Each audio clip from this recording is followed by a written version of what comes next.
దేవునికి స్తోత్రం. నేటి మన అనుదిన అరుణోదయ రక్షణ వాక్య సందేశం వింటున్నటువంటి ప్రేమైన దేవుని బిడ్డారా, మీకందరికీ మన ప్రభువు రక్షకుడైన యేసుక్రీస్తు నామం పేరిట నా యొక్క వందనములు శుభములు మీకు తెలియజేస్తుంటున్నాను. నేటి దిన వాక్యం మనం చదువుకుందాం. దావీదు రచించినటువంటి 85వ కీర్తన 12వ చరణం. యెహోవా ఉత్తమమైన దానిని అనుగ్రహించును, మన భూమి దాని ఫలమునిచ్చును. ఈ యొక్క ఉదయకాల సమయంలో చదవనటువంటి ఈ వాక్యంలో నుండి పరిశుద్ధాత్మ దేవుడు మనతో రెండు విషయాలను, రెండు పనుల గూర్చినటువంటి మాటలను మనతో తెలియజేస్తుంటున్నాడు. ఇక్కడ మొదటగా మనం చూసినట్లయితే యెహోవా ఉత్తమమైన దాన్ని అనుగ్రహించును. దేవుడు ఉత్తమమైన దాన్ని మనకు ఇస్తాడు, అనుగ్రహింపబడుతుందని సెలవిస్తుంటున్నాడండి. దేవుడు ఉంటున్నటువంటి స్థలం అత్యున్నతమైనటువంటి స్థలం అండి, సర్వోన్నతమైన స్థలము. ఎవరు సమీపించరాని నిత్య తేజస్సులో, మహిమలో, నిత్య మహిమలో పరలోకమందు ఉంటున్నటువంటి మన తండ్రి అయిన దేవుడు మనకు ఉత్తమమైన దాన్ని అనుగ్రహిస్తానని సెలవిస్తుంటున్నాడు. అంటే ఇది పైనుండి వచ్చే ఆశీర్వాదం అండి. దేవుని దగ్గర నుండి పైనుండే వచ్చే ఆశీర్వాదం. అయితే మనము అనుకుంటూ ఉంటాం, మనం అడిగేదే మంచిదని మనం అనుకుంటూ ఉంటాం. అయితే దేవుడు ఇచ్చేది మాత్రము ఉత్తమమైనదండి, ఉత్తమమైనది. అది మనకు దేవుడు ఇచ్చేది ఎంతో సమృద్ధికరమైనదిగా, ఎంతో శక్తివంతమైనదిగా, ఎవరు కూడా కదిలించలేనటువంటి ఉత్తమమైనటువంటి, ఎవ్వరూ పొందుకోనటువంటి, లోకములో ఎవరు పొందుకోలేనటువంటి ఉత్తమమైన దానిని దేవుడు దయచేస్తాడు. అదే ద్వితీయోపదేశ కాండం 7వ అధ్యాయం 14వ వాక్యంలో మనం చూసినట్లయితే సమస్త జనముల కంటే ఎక్కువగా అన్నట్లు. అంటే దేవుడు ఇచ్చేటువంటి ఈ యొక్క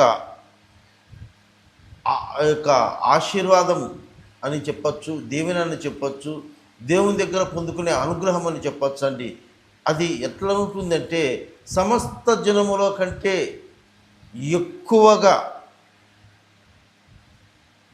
సమృద్ధిగా, ఒక ప్రత్యేకమైనదిగా దేవుడు అనుగ్రహిస్తాడు అనేది మనం అర్థం చేసుకోవాలి. రెండవది గమనించినట్లయితే మన భూమి దాని ఫలమునిచ్చును. భూమి అనేది క్రింద ఉండేదండి, అంటే క్రింద భూమిలో నుండి వచ్చేది. దేవుడిచ్చేది పైనుండి ఇస్తే, భూమి అనేది కింద నుండి మనకు ఫలమునిస్తుందండి. మనం గమనించినట్లయితే ఈ భూమి అనేది దేనికి సాదృశ్యంగా ఉంటుందంటే అది మన కుటుంబానికి, లేదా మన ఉద్యోగమా, అది పొలమా, వ్యాపారమా, చదువా, వృత్తి పని, అది ఏదైనా సరే, లేదంటే శరీర సంబంధమైనదైనా కావచ్చండి, అది మన పిల్లల ద్వారా కావచ్చు. అంటే ఈ భూమిలో నుండి భూమిలో అనుగ్రహింపబడినటువంటి ఆ ఇహమందు కలిగి ఉన్నటువంటి ప్రతి ఒక్క విషయంలో కూడా ఫలింపు ఉంటుందండి, ఫలింపుతుంది. దేవుడు ఉత్తమమైన దాన్ని మనం పొందుకున్నప్పుడు, ఉత్తమమైన దాన్ని దేవుడు మనకు దయచేసినప్పుడు, మన యొక్క భూమిలో నుండి, అంటే మన కుటుంబము, మన శరీరము, మన పిల్లలు, మన ఉద్యోగము, మనం చేస్తున్న కష్టం ఏదైనా సరే దానికి ఫలము దొరుకుతుందండి, ఫలం ఇస్తుంది. ఫలము అంటే రాబడి. మనం ఒక విత్తనం విత్తితే అది విస్తారమైన పంటగా, అంటే మనము చేసేది కొంచెమైనా కానీ మనకు వచ్చే రాబడి అధికముగా ఉంటుందండి, అధికముగా ఉంటుంది. అంటే దేవుడు ఇచ్చినప్పుడు, ఉత్తమమైన దాన్ని దేవుడు మనకు అనుగ్రహించినప్పుడు మనలో నుండి ఫలభరితమైన జీవితం ఉంటుందండి, ఆశీర్వాదకరమైన జీవితం ఉంటుంది, సమృద్ధికరమైన, సంతోషకరమైన, ఆనందకరమైనటువంటి ఫలము మనలో, మన కుటుంబాలలో, మన జీవితాల్లో, మన యొక్క కలిగిన సమస్తంలో కూడా దేవుడు ఆ యొక్క భూమి ఫలము అనుగ్రహిస్తుందండి. ఈ యొక్క మాటను మనం సంపూర్ణంగా అర్థం చేసుకోవాలి అంటే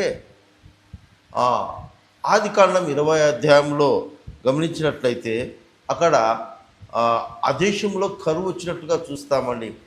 ఆ దేశంలో కరువు వచ్చినట్టుగా మనం చూస్తాం. అప్పుడు ఆ కరువుకు అందరూ కూడా ఆ దేశం నుండి ఐగుప్తు దేశానికి వెళ్తున్నట్లుగా మనం చూస్తామండి. ప్రజలందరూ కూడా వలసపోతూ ఉంటారు ఐగుప్తు దేశానికి. ఎందుకంటే వారు నివసిస్తున్న దేశంలో కరువు వచ్చింది కనుక. కరువు అంటే వర్షం లేక పంటలు రాకుండా వాళ్ళకు అన్నీ కూడా దొరకనప్పుడు ఇతర దేశాలకు వాళ్ళు వెళ్తున్న పరిస్థితి అండి. అయితే అక్కడే ఉంటున్నటువంటి ఇస్సాకు, అబ్రహాము కుమారుడైన ఇస్సాకు మాత్రము దేవుడు అంటాడు, ఇదిగో ఈ స్థలమును విడిచి నువ్వు వెళ్ళవద్దు, వెళ్ళేటువంటి వాళ్ళు వెళ్ళని, నువ్వు మాత్రం వెళ్ళొద్దు, నువ్వు ఇక్కడే ఉండాలి, నువ్వు చెప్పినట్లుగా ఇదిగో నీకు అనుగ్రహింపబడిన భూమిలో నువ్వు విత్తనం విత్తు, నేను దాన్ని ఆశీర్వదిస్తాను, నీకు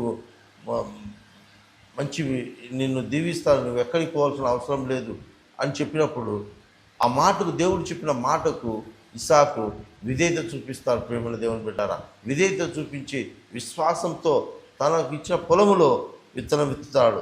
విత్తినప్పుడు అది 100 సంవత్సరము ఫలము పొందినట్లుగా చూస్తాం. 26వ అధ్యాయం 12వ వాక్యం ఆదికాండంలో ఇస్సాకు ఆ దేశమందు విత్తనం వేసి ఆ సంవత్సరము 100 ఫలము పొందెను, యెహోవా అతనిని ఆశీర్వదించెను. ప్రియమైన దేవుని బిడ్డలారా గమనించండి, చూడండి, దేశము అదే,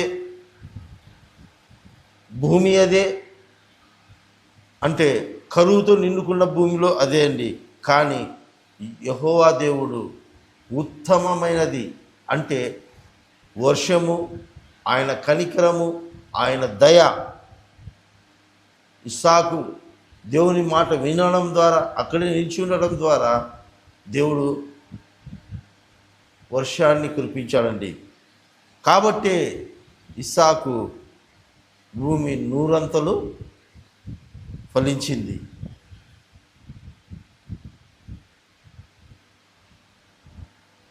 ఎంత అద్భుతమైనటువంటి దేవుని కార్యం అండి. దేవుని మాట వినినట్లయితే దేవుడు ఉత్తమమైన దాన్ని మనకు అనుగ్రహిస్తాడు. దేవుడు చెప్పినట్లుగా నడుచుకుంటే దేవుడు మనకు కలిగిన దాన్ని 100 ఫలింపజేస్తాడు. అందుకే ఇక్కడ 85:12వ వచనంలో అంటాడు, మీ భూమి ఫలించాలంటే చూడండి ఇక్కడ ఏముందంటే భూమిలో నుండి సత్యము మొలుచున ఉంటుందండి. సత్యము అంటే నిజాయితీ, విధేయత, పరిశుద్ధత, పవిత్రత.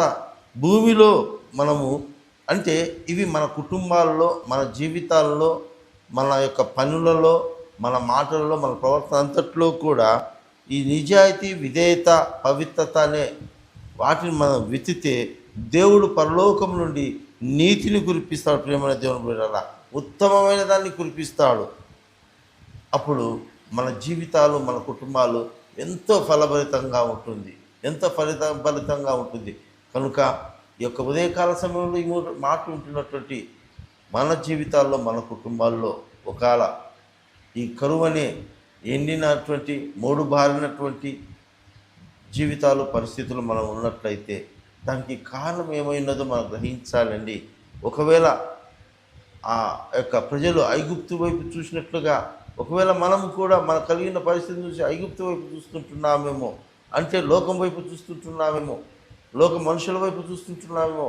ప్రేమ దేవుని బిడ్డ, దేవుడు చెప్పినట్లు విధేయత చూపించినట్లయితే, దేవుని దృష్టిలో యథార్థంగా నడుచుకున్నట్లయితే దేవుడు మనకు ఉత్తమమైన దాన్ని అనుగ్రహిస్తాడండి.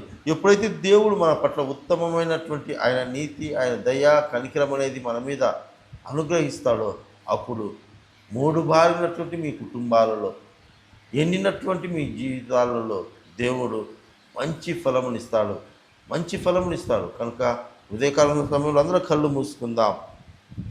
ఈ యొక్క చిన్న ప్రార్థనలు ప్రతి ఒక్కరు ఏకీభవిద్దాం. యెహోవా, నీవే ఉత్తమైన దాన్ని అనుగ్రహించే దేవుడవు. నా ప్రయత్నం వల్ల కాదు, నీ కృప వల్లే నా భూమి ఫలిస్తుంది. ఈరోజు నా ఇంటి మీద నా పని మీద, నా శరీరం మీద నీ ఉత్తమమైన దీవెన కురిపించుము. ఎండిపోయిన నా భూమి తిరిగి ఫలించునుగాక. యేసు నామమున అడుగుచున్నాము తండ్రి. ఆమేన్, ఆమేన్.